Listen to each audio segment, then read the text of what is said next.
They are all like a bunch of little minions and they like walk around and they're all the same. You tend to have the same style, like you can kind of like spot them as they're walking by. The nice girls next door. I just feel like they're always in packs. I mean, can I say Jappy? I think blonde. Tomorrow night, we're gonna host over 1,000 girls for Rush. And we're gonna get all types. We're the best. So, of course, we accept nothing less. Now, what can you tell me about Ashley, just from her appearance? Anyone? There are 4 things that I see right away. 1, the stain on the right side of her theory shirt means she's slopping. 2, her Marc Jacobs skirt looks brand new, but is last season, so I'm guessing clearance rack raid. 3, her Prada shoes, while quite nice, are too big for her feet, probably on loan from a friend with better taste and more money. 4, the bags under her eyes. She's a party girl who's probably still drunk from last night. That's all true. Thank you, ladies.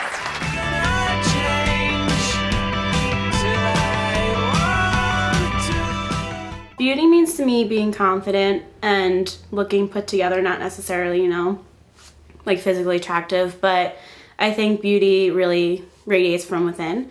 And society has a blurred view of beauty because of media, you know, television and celebrities. They think that you have to be thick, thin, and like blonde hair and blue eyes to be beautiful, and that's just not true. Generally how appealing you are to others is usually what it boils down to. I think that's what a lot of what it means for society is beauty tends to be like how physically appealing you are to others. It's not necessarily like tangible, but like beauty is happiness, being happy what you're doing, like being like a productive person of society is like beautiful, you know. But I think society influences it differently. Like it focuses on like physical attributes and your behavior, expectations of what you're supposed to be doing. I don't think that beauty has a lot to do with alternative fraternities and sororities or Greek life, but probably more so, beauty is probably more influential in like social. Greek life is very much based on beauty and what they think is beautiful, not necessarily what actually is beautiful.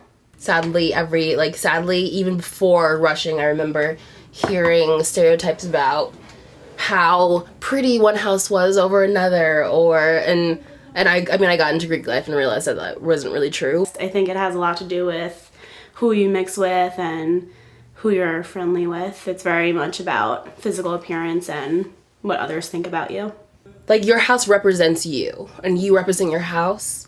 And so every house wants to obviously be presented in the best light. People tend to say that like, oh, really attractive sorority would be more top tier, but then I mean there are beautiful girls in every house and then not so beautiful girls in every house. So I've seen Greek and seen, you know, other representation of Greeks in like media, and it does it's more entertaining, the stereotypes in real life.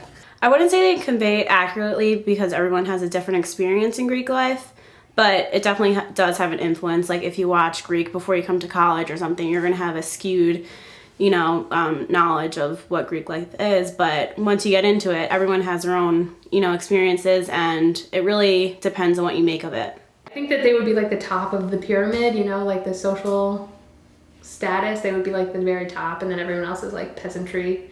Like most athletic, like on homecoming court, whatever. The typical frat guy is like athletic and like they're all attractive. Like that's what I've noticed. Well, most of them. But so you're attractive, you're like buff, and like drink a ton of beer. Like for girls in social sororities, you have to like be fit or like thin, and you have to have like high standards of your appearance. The girls are like, oh, like let's get ready and go to the mixer, blah, blah, blah. And I was like, all right, I'll meet you at 7. They're like, 7? That's not enough time to get ready. And I was like, oh, okay. Mixer was like at 9. I was like, 2 hours? What are you doing? Well, I gotta shave my legs. like lotioning and creams and all that kind of stuff. I gotta do my makeup. Shower. I gotta do my hair. Or like curling it. It could take like an hour. Like an hour to do my hair alone. This is crazy, but it probably takes them like 5 hours to get ready. All day they're like planning and primping and like spying. I don't even know. If you gave me 10 hours to get dressed, I'd probably use all 10 hours. I'd find stuff to do. if I exceed an hour and a half, that's trying a little too much and I need to calm it down. I feel like it's not much about like getting ready, but like what they're wearing, like the thought process and everything that goes into getting ready. Like, oh, we have the winter mixer with like Deke, and the girls are like, oh, like it's gonna be the best mixer ever. I need to like wear the sluttiest outfit to get the most guys to like notice me and like want us to have them back for a mixer. Like, I don't know, that's what I feel happens.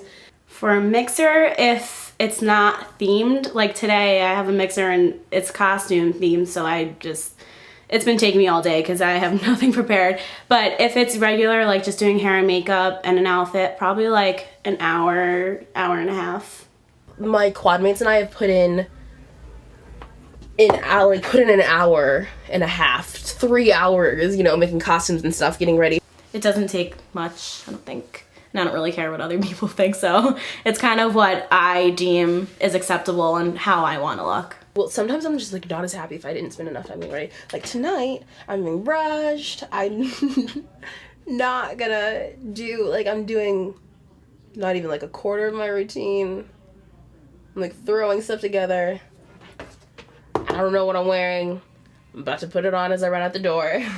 Like, this is gonna be one of those nights where like I don't feel as awesome just because I didn't get to, you know, look the way I wanted to look. Alternative Greek life like oftentimes gets a lot of like placement about beauty on, oh, they're like, oh, like did you like do a portrait rush, like, you know, you look at people's pictures and like decide who's like fit for your fraternity, and I'm like, no, we don't do stuff like that.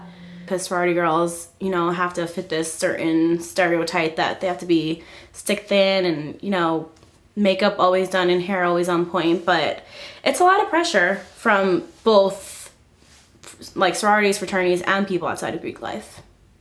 On like in media, sorority girls are supposed to be so obsessed with the way they look and, you know, always, you know, coiffed to go into class. Although I also think that Greek life is different in different places. So like I'm speaking as a Greek in Syracuse, that it's not like as intense as it is portrayed in the media, but then there might be Greeks in other parts of the country that it is like that important.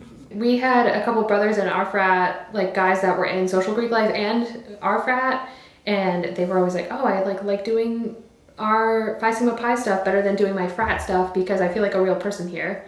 And in my like social frat, I feel like I'm just like, look at this hot guy. Like, oh yeah, John's a brother of Phi Psi. Like, it's not the same type of like fellowship that you have because it's all based on looks and whatever else they're doing.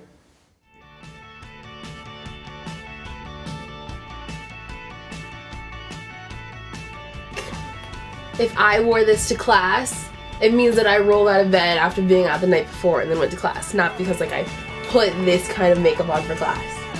How un-80s do I look right now? Not, okay, I don't know what I do with the silver metallic leggings. Those would be so perfect. I wonder if I can find those.